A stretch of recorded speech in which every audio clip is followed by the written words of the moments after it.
Number 9. Mount Rushmore's Hall of Records. Nearly 3 million people travel to South Dakota's Black Hills every year to catch a glimpse of the iconic faces of Mount Rushmore.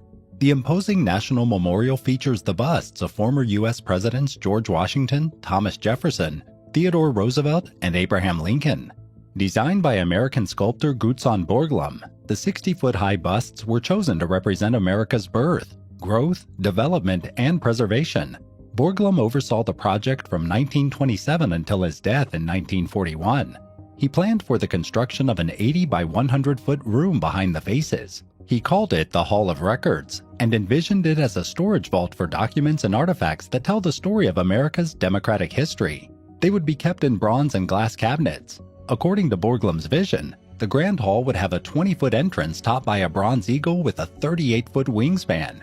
A 70-foot tunnel was blasted into the mountain behind Abraham Lincoln's hairline, but the government didn't support Borglum's idea and ordered him to get back to work on the memorial's faces. Construction on the Hall of Records ground to a halt in 1939, leaving behind the crude space that remains today. After Borglum's death in 1941, his son Lincoln took over the project, but funding ran out, and the work stopped just 6 months later. The busts were supposed to depict the presidents from the waist up, but as you can see today, the work was left unfinished. Number 8. The Pope's Stone. It took 40 years to build the 555-foot-tall Washington Monument in Washington, D.C. Construction on the imposing obelisk-shaped structure began in 1848, but ground to a halt in 1854 due to a lack of funding. It had been built to a height of 152 feet. The Washington Monument Society continued with its fundraising efforts. Instead of giving money, the state of Alabama offered to provide a decorative stone that could be used in the monument. The idea took off like wildfire, and the society appealed to states, cities, associations, and even foreign countries to contribute a stone. Included among the donors was Pope Pius IX, who gave the society a stone made of marble from Rome's historic Temple of Concord. Most people would be honored to receive a gift from the Pope, even if they're not particularly religious. But the gesture infuriated members of a political group called the American Party, or the Know-Nothings, who despised immigrants and the Catholic Church. On March 6, 1854, a group of 4 to 10 men rushed up to the night watchman's shack next to the monument and piled heavy rocks against the door to trap him inside. The intruders loaded the Pope's stone onto a cart and disappeared. By the time the watchman reported the incident 2 hours later, the men were long gone from the site. The guard also had a gun, but had chosen not to defend himself with it. He lost his job, and a $100 reward was offered for the return of the stone. Rumors claimed it was dumped in the Potomac River, but an extensive search failed to turn up any sign of it. Another story claimed it was buried near an intersection, but efforts to dig it up were unsuccessful. Some modern-day Catholics believe that the Know-Nothings shattered the Pope's stone and ground the fragments up with mortar that was used to set the monument's stones. Congress eventually helped fund the completion of the monument, but the fate of the stone remains a mystery. Number 7. The Empire State Building's Secret Observation Deck. Visitors to the iconic Empire State Building can pay $44 to go to the 86th floor observatory, or they can pay $79 to access observatories on the 86th and 102nd floors. But most people will never get an opportunity to visit the little-known 103rd floor balcony. Both the 102nd and 103rd floors are located inside the building's 200-foot spire. The view from the 103rd floor is equal parts spectacular and terrifying. Unlike the 86th and 102nd floor, which are equipped with safety features to prevent people from falling, the only thing separating a visitor from a straight drop down is a knee-high ledge with a low railing. Standing room is limited to a tiny platform that doesn't seem like it was meant to accommodate visitors. The open-air terrace was originally meant as a disembarkment spot for airship passengers, but airships never became a popular form of travel, and the landing remained closed to the public. Reaching the balcony requires riding up several elevators, then climbing up a steep staircase that could almost be considered a ladder. Naturally, many celebrities have been to the 103rd floor, but the average Joe might as well forget even trying. The answer is going to be no. Anyway, if you've ever been to the outdoor observatory of a really tall building, then you probably already know how windy it gets, and that a visit to the secret balcony probably isn't for the faint of heart or someone who gets nauseous easily. Do you think it would be fun to stand on a narrow landing where it feels like one strong gust might be enough to blow you off the edge? Or does the thought utterly terrify you? Let us know in the comments below and hit that subscribe button while you're at it. Number 6. The Statue of Liberty's Torch. The Statue of Liberty's original torch had a balcony that offered striking views of New York Harbor. It was only open to VIP guests, who had to climb a 40-foot ladder to reach the landing. Sculptor Gutzon Borglum redesigned the frame to have windows in 1916, but they caused the torch to leak when it rained. Later that year, German saboteurs blew up a munitions depot across the water in New Jersey, causing a massive blast that blew out windows in Manhattan. The explosion weakened the Statue of Liberty's torch, and by that point, it seemed like opening it to visitors just wasn't meant to be. In 1984, the original torch was replaced with a replica, but it remained off limits to visitors. The original torch was housed in the base of the statue until 2018, when it was relocated to a newly built museum nearby. Have you ever discovered a really cool secret space? And if so, were you able to explore it without getting yelled at? Tell me about it in the comments below. But first, be sure to subscribe. Number 5. Brooklyn Bridge Wine Cellars. During the construction of the world-famous Brooklyn Bridge in the late 19th century, Chief Engineer Washington Roebling's planned roadway connecting Brooklyn and Manhattan ran straight into a wine company on one side and a liquor store on the other. He made the owners an offer, a new space inside the bridge to run their businesses out of. They both took up on the idea and each moved into one of the bridge's 2 wine cellars, which were dark, cool, and served their purpose well. The businesses were located within the structures that support the bridge's on-ramps. In addition to allowing Roebling's construction plans to continue without hassle, the rented spaces helped rake in cash to pay off the costs of building the bridge. As America approached the Prohibition era during the late 1910s, however, wine storage was no longer considered an appropriate use of the bridge's chambers. The spaces became newspaper storage for the next 13 years. When Prohibition ended, wine and liquor store owners were allowed to rent out the space again. Sadly, the cellars were closed after World War II for logistic reasons, and they remain closed to the public to this day. Number 4. Lincoln Memorial Undercroft. Construction on Washington, D.C.'s Lincoln Memorial began in 1914 on what was once known as the Potomac Flats. 40 years earlier, the area was a tidal wetland where foul-smelling sewage accumulated. In 1870, the Army Corps of Engineers began what would turn out to be a decades-long dredging and landfill project to deepen the nearby canal and fill in the flats. When work began on the Lincoln Monument, crews dug a cavernous 40-foot deep hole. They filled the sprawling 43,800 square foot space with towering concrete columns, which supported the monument and made it look as if it was perched atop a hill. The memorial was finished in 1922, and the basement, known as the Undercroft, was subsequently forgotten about until 1975, when workers rediscovered it while renovating the bathrooms. Inside, they found stalactite and stalagmite growths, which were created by moisture that had seeped through the marble and into the space. The Undercroft essentially had its own ecosystem, complete with insects and rodents. For a handful of years, the National Park Service hosted tours of the mysterious basement, where graffiti left behind by the original workers is still visible. But the space was closed in 1989 after someone discovered asbestos.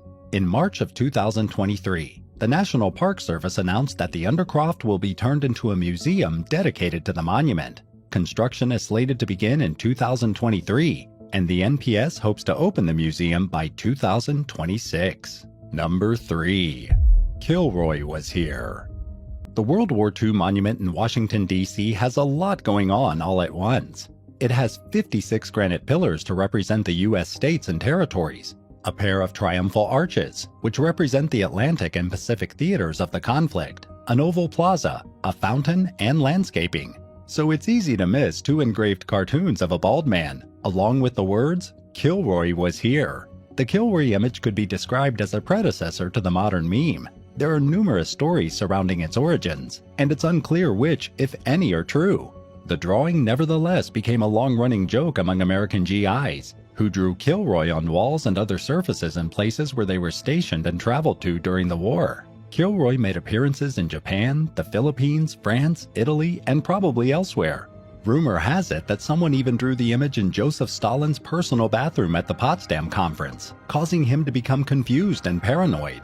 The Kilroy drawings at the World War II Memorial can be found behind the Golden Gates, next to the Delaware and Pennsylvania pillars. They're not hard to find, but you probably wouldn't notice them unless you were looking for them. Number 2. Vanderbilt Tennis Club. As many as 75,000 commuters pass through New York City's Grand Central Terminal every day. Many, if not most, are unaware that there's a hidden recreational facility on the 3rd level, behind the building's famous vaulted windows. The clandestine space was originally an art gallery. In 1966, a Hungarian immigrant named Geza Agazdog turned it into an athletic club. He named it the Vanderbilt Athletic Club in honor of the station's builder, Cornelius Vanderbilt. The facility housed 2 clay tennis courts and a 65-foot artificial ski slope. Sadly, the club fell into neglect, and by 1980, it had fallen into complete disrepair. In 1984, Donald Trump took over the facility and turned it into a high-end tennis club that charged $155 per hour to play. The facility closed in 2009 to make room for a Metro-North employee lounge. A new ceiling was installed, creating a 4th floor, where new tennis courts were built in 2011. The club is open to the public, and those who know about it and manage to find it are welcome to play. It's one of several fascinating things that can be found at Grand Central if you know where to look. In another part of the station, there's a dome called the Whispering Gallery, where you can whisper back and forth with someone from opposite corners of the room and hear each other perfectly, even during rush hour. Number 1. Hidden Mini Monument. Many, if not most visitors to the Washington Monument are unaware that there's a 12.5-foot mini monument buried in a nearby manhole just south of the statue. In fact, many walk right over it without even noticing. The object in question isn't actually a mini monument, although it looks like one. Officially known as Benchmark A, it's called a geodetic control point. National Park Service spokesman Mike Litterst told local station WJLA that surveyors used the scale of the monument to line up their surveys and make sure their readings were correct. And while it's 44 times smaller than the actual monument, and would certainly be considered miniature in comparison, it's not very small at all. While the Washington Monument was being built, Benchmark A sat above ground. Since then, the ground has gotten higher, and it's become concealed and largely forgotten. Unfortunately, if you're going to catch a glimpse of the so-called mini monument, it probably won't happen. In 2019, the National Park Service unveiled the hidden structure amid ongoing rumors about it. According to Litterst, it had never been shown publicly in modern times. He described it as one of Washington, D.C.'s most fascinating secrets. Number 6. UFO Crash Site, Salta, Argentina. On August 17, 1995, a UFO crashed in a remote area of Salta, Argentina. Locals who saw the crash claimed that they saw a bright light in the sky, followed by a loud explosion. They also reported seeing strange, otherworldly debris scattered around the crash site. One of them was Tony Galzano, who noted that around lunchtime, a bright metallic object that looked like a saucer went streaming through the sky, followed by 2 smaller objects. A powerful explosion sounded as the objects collided, sending seismic shocks through the area that could be felt many miles away. There were thick black plumes of smoke billowing into the air where the mysterious craft landed. Galzano, a pilot, decided to head up in the air to see what was going on. But on his first sight soon after the crash, he found nothing at all. But just 2 days later, he flew across a huge area with all the hallmarks that something had crashed there. The surrounding trees raised even more suspicion since they had parted and seemed to be covered in some sort of acidic liquid. Galzano couldn't look for too long though, since his plane began to mysteriously fail. Knowing he wouldn't be able to make it back to the airstrip, he prepared for an emergency landing. Thankfully, he came out unharmed. Once on the ground, Galzano noticed that the dirt seemed off. He decided to take a handful of the dust that littered the ground, and it was eventually brought to the University of La Plata to be analyzed. Scientists at the university confirmed that the mysterious dust was made up of 98% pure potassium, but the remaining 2% were a total enigma. They couldn't figure out what it was made of at all, perhaps suggesting that it was not from this planet. 2 weeks after the crash, a fleet of 4x4s flocked to the site. From them, countless army officers poured out, all dressed in black uniforms. The people at the site who had been forming an impromptu search party were then told in no uncertain terms to go home and that the situation was now under control thanks to the Argentine military. Although locals were rushed away and the area was cordoned off, rumors started to spread that the military had discovered a crashed UFO and was conducting secret tests. Some people had even claimed to have seen strange creatures around the area in the days after the crash. But, as with most UFO sightings, there's no concrete evidence to support these claims. Just a few weeks earlier, an airplane had to take evasive action to avoid colliding with an unknown flying object while approaching the nearby Bariloche airport.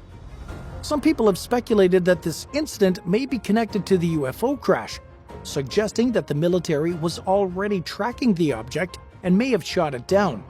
Still, there is no evidence to support this theory. Of course, the military denied the existence of UFOs, stating that the debris was simply from a weather balloon that crashed. But many people have remained skeptical, and the incident has continued to be a topic of discussion and speculation among the UFO and alien enthusiasts. Number 5. Krafla Toilet, Iceland.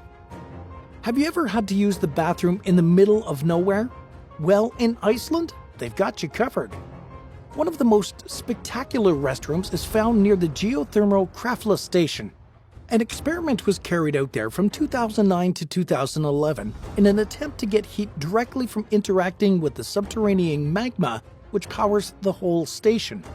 But it's not just the geothermal station that benefits from the magma's heat. There's also a shower on the side of the road heading up to Krafla in the middle of a big, barren landscape. The shower doesn't have any walls or way to cover up for modesty, so using it is not for the faint of heart. But since there is no civilization for miles around, except for the few workers at the station, many people have been able to take a shower in relaxed comfort without any prying eyes. This let them take in the beautiful scenery with the shower of a lifetime. It constantly has a supply of hot water since it is linked to a geothermal spring underground. This means it can keep going all year long, rain or shine. There was once also a toilet at the site. Not a functional one, but an art piece designed as an additional tourist attraction. This has been since replaced by a sink, which again is purely for decorative purposes. So if you ever feel like you need to freshen up in the middle of nowhere in Iceland, you know exactly where to go. Would you have the guts to take a shower at Krafla? Let us know in the comments below, and don't forget to subscribe while you're at it. Number 4. Rakelsbruck, Germany. The Devil's Bridge, Rakelsbruck in Krumlauer, East Germany, looks like something straight out of Tolkien's Middle-earth. This stunning stone bridge stretches across a river, reflecting in the clear water below, making a perfect, full circle. This symmetry between the bridge and its reflection is how it gets its nickname as the Devil's Bridge. It's commonly believed that something so perfect could only have been built with the help of the devil in exchange for the first soul to cross the bridge. In reality, it was built by humans and was commissioned by a local knight back in 1860. Instead of being a simple stone make, the bridge is actually pretty flashy. It has rock spires at either end of it, which are designed to resemble basalt columns, and through the arch of the bridge you can see another pillar of basalt poking up from the water like the spires of some fantasy city. The bridge is currently off limits for anyone who wishes to cross it to protect and preserve this amazing monument in the middle of the woods. But many people still turn up when the light is just right to get a photograph of this amazing structure and its gorgeous reflection. Number 3. McDermott's Castle, Ireland. In the middle of a lake in Ireland, a ruined castle sits on a small island, like something right out of a fairy tale. McDermott's Castle is a historic site located on an island in Lough Key, County Roscommon. It was built in the 12th century by the McDermott clan, which was one of the most powerful families in the region during that time. The castle was originally made up of a circular stone tower with walls that were 9 feet thick. Over the years, it was expanded and modified with the addition of a second tower and a defensive wall. The site played an important role in the history of the region, since it was the seat of the MacDermott clan, who were involved in countless battles throughout the centuries. But by the 17th century, the castle had fallen into disrepair and was completely abandoned. There is also a legend for MacDermott's castle. It is said that Una, the beautiful daughter of the chief of the MacDermott clan, fell in love with a boy who was not a good enough match for her. Her father forbade them from seeing each other, exiling Una to a castle island so the two lovers wouldn't be able to meet. But the water didn't deter Una's lover from reaching her, and he would often swim out across the lake to be with his beloved. Sadly, on one of his trips, Una's lover drowned. Heartbroken, Una herself died from grief. The pair are said to be buried under the 2 intertwining trees on the island. The love story and the uniqueness of a castle propped up on a small island brings many people to see MacDermott, with some tours being available for those who wish to explore the island for themselves. Number 2. The Last House on Holland Island, USA. Holland Island was a small but thriving community found in Chesapeake Bay, Maryland, with a population of 360 people at its peak in the early 20th century. The island was home to several farms, a school, a church, a post office, and a simple general store. They even had their own baseball team. The islanders were mostly just farmers and fishermen who made their living from the surrounding waters and the fertile soil of the island.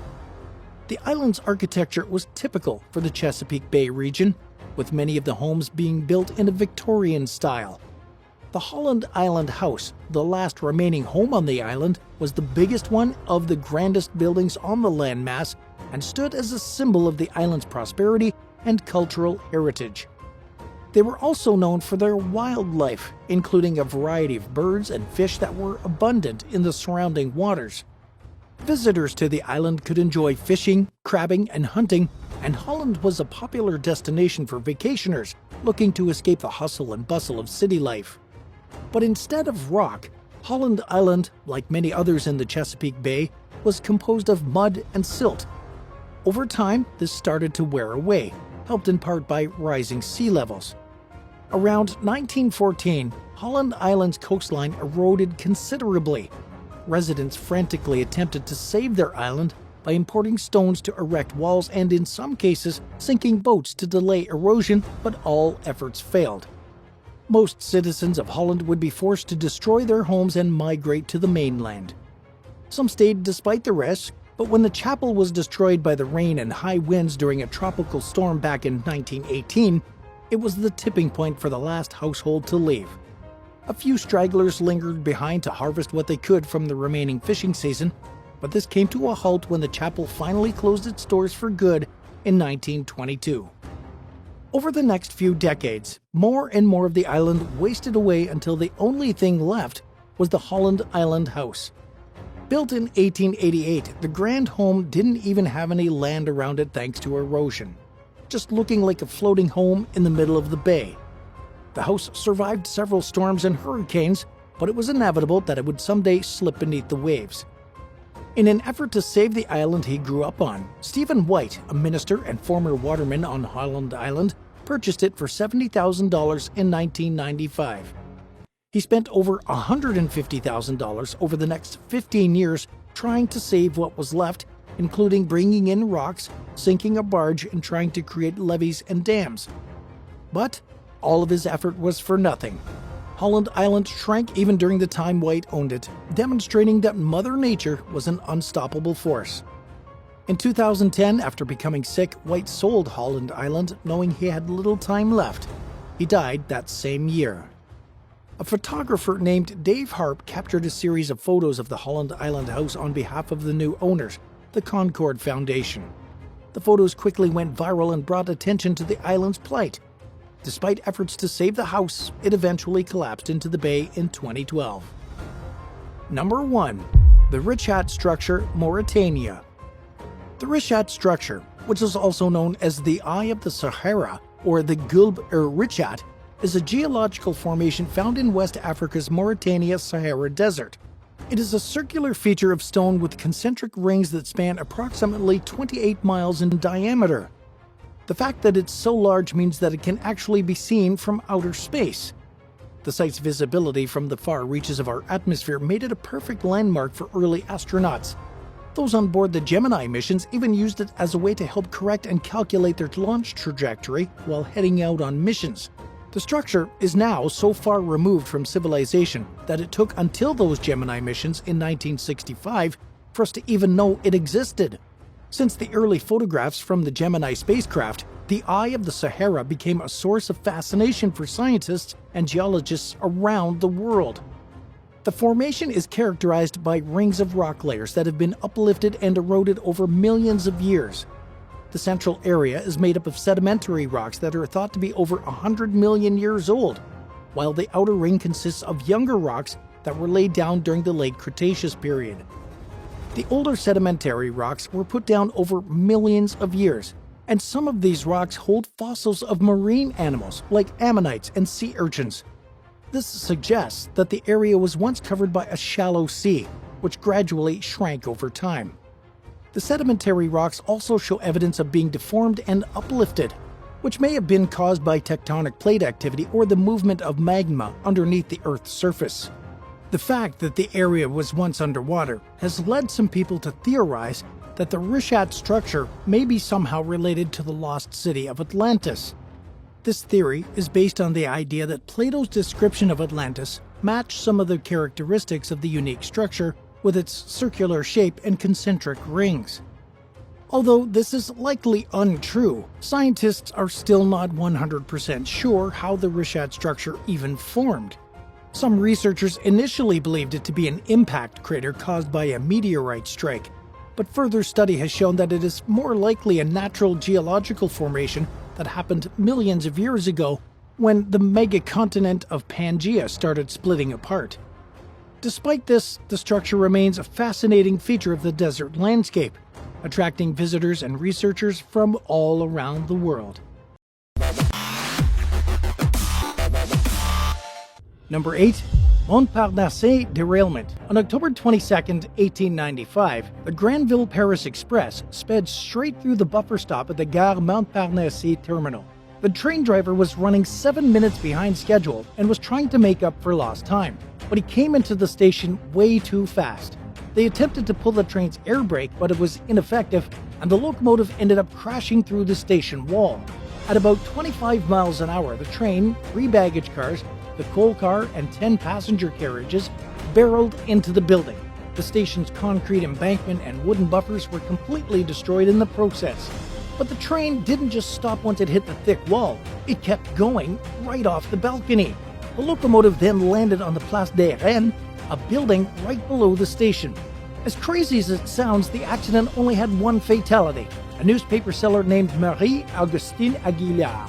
Although only one person met their end, there were others who were injured during the chaos, including Victor Garnier and Guillaume Pellerin, who were both thrown out of the train during the initial crash. And while the casualty numbers were low, the property damage was massive. The train's passenger carriages were largely undamaged though, and were removed easily afterward. But it took an entire 48 hours before the investigation and the legal process let the railway start removing the train and coal car. An initial attempt of using 14 horses was deployed to try to move the locomotive, but it was fruitless. So instead, they used a 250-ton winch run by 10 men to lower the train slowly to the ground. They then used the same device to lift the coal car back up into the station. But before the wreckage was cleared, it stayed outside the Gare Montparnasse terminal for multiple days. During that time, a handful of photographs of the crash site were taken. One image was taken by Studio Levy and Sons, which has since been deemed the most famous picture in all of transportation history. Number 7. The worst time to be alive. Watching an eclipse in person can be an exciting experience, but what if the world went dark for several days? Imagine the chaos that would happen. But let's take it a step further and wonder what it would be like to live in darkness for an entire year. It sounds like a wild concept, but this really happened to living in 536 AD, although it was for 18 months, not just 12. Across the Middle East, Europe, and parts of Asia, a mysterious fog rolled in one day, completely blocking out most of the sun. This caused temperatures to drop drastically and resulted in the decimation of crops, leaving thousands of people without sufficient food supplies. It was quite literally the Dark Age. For many years, researchers tried to understand what caused this unthinkable event, but it was just recently in 2018 that they were able to prove what made the sun go dark for over a year. As reported in the Antiquity Journal, a volcanic eruption that happened in Iceland during early 536 AD spread ash and debris across the northern hemisphere, creating the mysterious fog we mentioned earlier. This eruption was so massive that it altered global climate patterns and caused years' worth of famine. This period of starvation and cold caused economic stagnation in Europe, which only got worse in 541 AD with the first outbreak of the bubonic plague. According to History.com, between 1/3 and 1/2 of the Byzantine Empire's population was completely wiped out by the plague. Number 6. The Straw Hat Riots. In the early 1900s, the US was quite serious about clothing restrictions, but these days we have bigger problems to worry about. But if you happen to live during this time, you would have been subjected to harsh fashion laws. This may seem like a small issue, but it was a pretty hot topic back then. One event that happened back in 1922 was so groundbreaking that it now has a place in our history books. It's referred to as the Straw Hat Riots. If you thought wearing white clothing after Labor Day was looked down upon, just wait until you hear about the Straw Hat Riots. This event took place over the course of 8 days when men and boys fought each other on the streets of New York, resulting in injury, charges, and chaos. But you may be wondering, what were they fighting about? Well, in the early 1900s, Straw Hat season typically began on May 15th, which was Straw Hat Day, and it ended on the 15th of September, which was referred to at the time as Felt Hat Day. Wearing one of these hats out of season was considered to be an etiquette violation. Every year, there was an increase in newspaper advertising showing off the lowest prices or latest styles before each hat season. Many shops even stayed open late to accommodate the influx of shoppers. In mid-September, men would switch their hats to mark the last days of summer. It was even tradition on September 15th for stockbrokers to playfully smash their out-of-season hats on the floor of the stock market. But in 1921, the Pittsburgh Stock Exchange, for some reason, extended its straw hat season to last until October 1st. This ritual of destroying straw hats even evolved beyond Wall Street, and soon, men who dared to wear out-of-season hats were subject to ridicule or would get their hats taken right off their heads in an act of disapproval. In 1922, though, groups of teenagers started to harass straw hat-wearing men, stealing or smashing their hats in the process. But this harassment soon became violent, and instead of smashing hats, the rioters began smashing skulls in. These attacks went on for 8 days, with mobs of hundreds of people flooding into the streets with mayhem. Many men fought back against these rioters, and in the end, a lot of them received fines and were sentenced to time in jail. These days, it's hard to imagine why anyone would get so upset over hats, but the Straw Hat Riots really happened, and now you'll never forget about them. Number 5. Goldfish swallowing. The US has always had bizarre trends that, for some reason or another, take the nation by storm. For example, not many years ago, a reported 7,000 children began eating Tide Pods, resulting in multiple deaths. But have you ever heard of the wild trend known as goldfish swallowing? This trend became popular around colleges in the early 1920s. The challenge consisted of swallowing a live goldfish in its entirety, which, honestly, isn't too hard to believe since kids were literally eating laundry pods within the last decade. Goldfish swallowing was picked up by young Americans after Lothrop Whittington Jr. first performed the stunt. Lothrop was running for class president at a school in Massachusetts during a student election and had apparently told the student body that he was willing to do anything in order to win, mentioning that he swallowed a live goldfish once in the past. After being dared to perform the stunt again, this time egged on by his friends, he stood in front of the entire student body and swallowed another unfortunate fish. Afterward, the man brushed his teeth before washing the goldfish down with a meal of cooked fish and tartar sauce. This story was picked up by newspapers and it spread across the nation like wildfire, even being mentioned in Time magazine. Soon, students across the states were swallowing goldfish in honor of Loch-Ra. There were even contests that were held to see who could swallow the most fish. Sounds like a choking hazard if you ask us.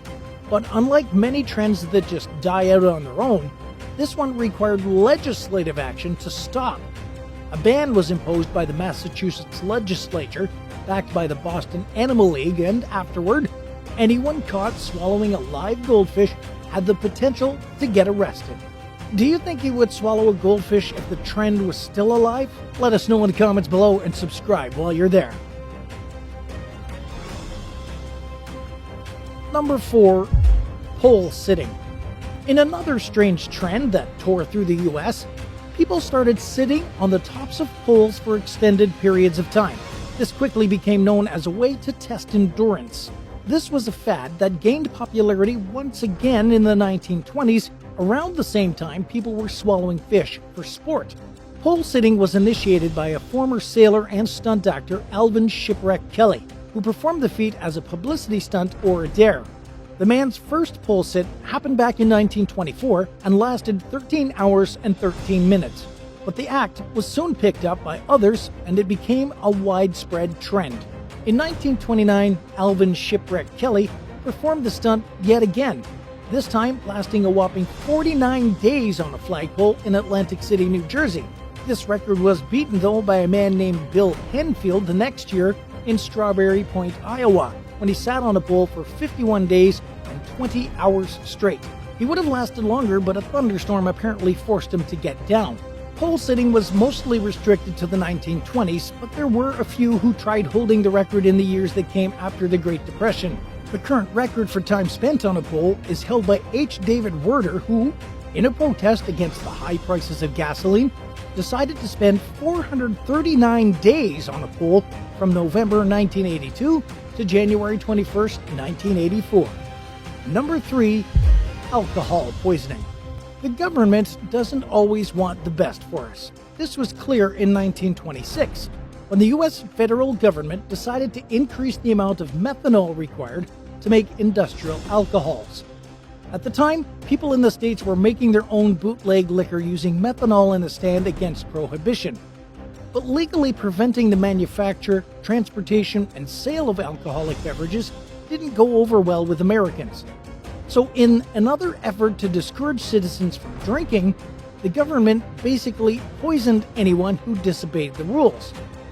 But increasing the amount of methanol in alcohol didn't stop people from drinking the dangerous liquid, and as a result, many lost their lives. According to PBS.org, 1,000 Americans died every year during the Prohibition thanks to the effects of drinking tainted liquor. The illegal trade of alcohol also saw a huge rise during Prohibition, making criminals out of millions of Americans who were just supporting their right to drink freely. Eventually, jails and courtrooms were overflowing, and the legal system in the U.S. couldn't keep up.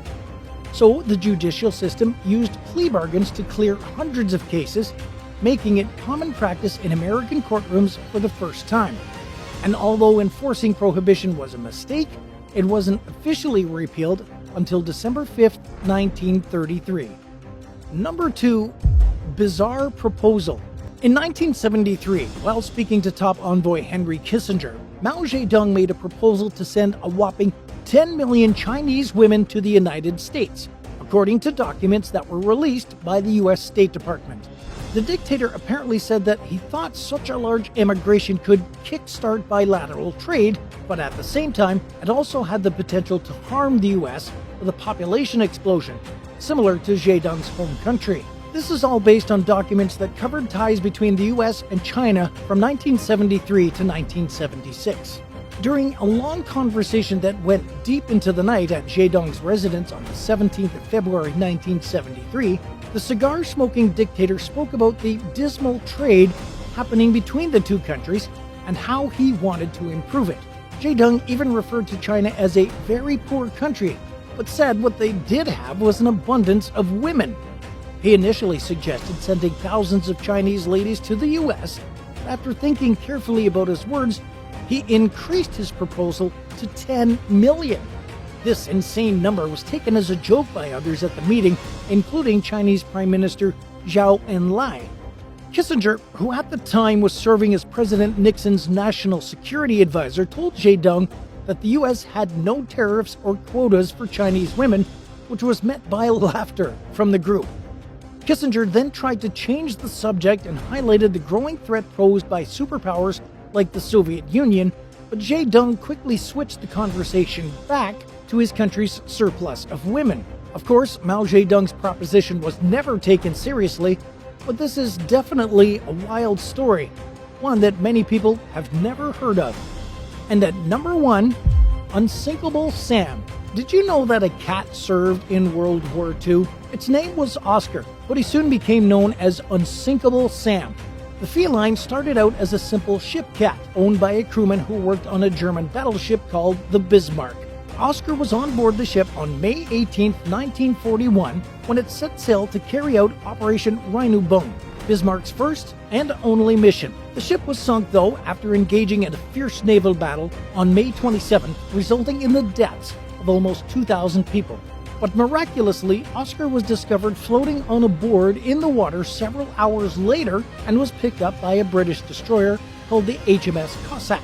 Oscar then stayed on the Cossack for the next couple of months as the vessel carried out convoy escort duties in the Atlantic Ocean and the Mediterranean Sea. But on October 27th, west of Gibraltar, Oscar's new ship sank too. An explosion that was brought on after the vessel was hit by a torpedo destroyed the vessel's forward section, killing 159 crew members. But again, by some grace of God, Oscar survived. The lucky feline was then rescued from the wreckage and brought to shore. After living through 2 shipwrecks, Oscar was nicknamed Unsinkable Sam, but his service didn't stop there. He went on to serve on the HMS Ark Royal and survived yet another disaster when the aircraft carrier was torpedoed and sank 30 miles off the coast of Gibraltar in 1941. Afterward, the cat was transferred back to the UK, where he lived out the remainder of his life in the quiet home of a Belfast seaman, passing away in 1955.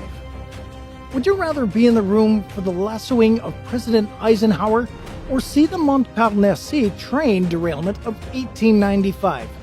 Let us know in the comments down below, and if you like this video, be sure to leave a like and subscribe to the channel. Thanks so much for watching. We'll see you in the next one. Bye for now.